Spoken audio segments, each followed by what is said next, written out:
one show to the next. How did that happen? Like, I think it was a helicopter, wasn't it? I'm sure it was a helicopter. I'm not sure, but I'll look into it and get right back to you. Susan. No problem. Stay dangerous. When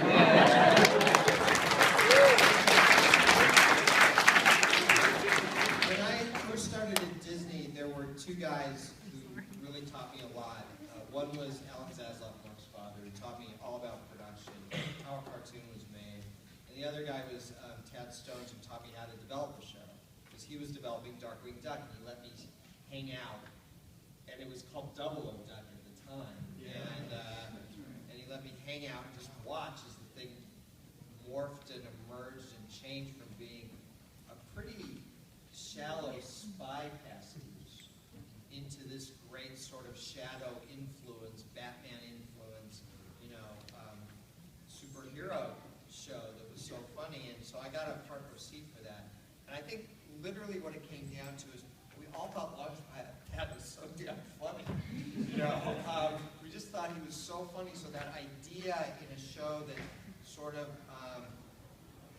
emulated the Shadow, and the Shadow always had these helpers, the cab driver or this or that. The idea that he'd be saddled with Launchpad, who would also to some extent be his conscience, because Darkwing was, shall we say, conscience challenged.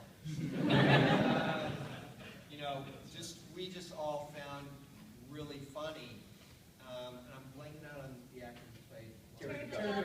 Yeah, and Terry was so good. Yes. He was so good we never even had him in the studio. He was living in San Francisco.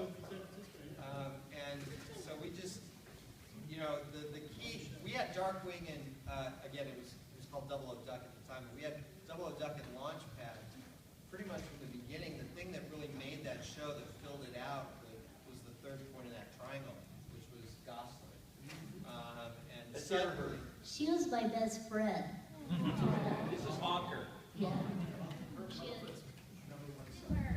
Her Muddlefoot's #1 son. Thank you, Dad. I'll go back to watching TV. So, finding that third point to make the show, in essence, about something and not only be a parody of this superhero thing or that whole thing, that was the key to finding it. I don't take any credit. Like I said, I was more like a fly on the wall there, but it was an amazing process to just observe. Well, I watched some episodes lately. I haven't really seen them. And the relationship, if you haven't seen Darkwing Duck, it is a wonderful script. That, I always into the storyline of the who is trying to destroy what, but the relationship between Darkwing and his daughter is just wonderful. Wonderful. Yeah. Oh, how many people here have read The Duck Knight Returns? Woo! Woo! Just to piggyback on that, when I started developing that, the license was with studios. We had dinner with Tad, and that was the one thing that Tad stressed, is he said that Gosling is the absolute heart of the show, and that everything should sort of spin out of their relationship. And we went back and we completely reworked the first arc, because some of it was in there.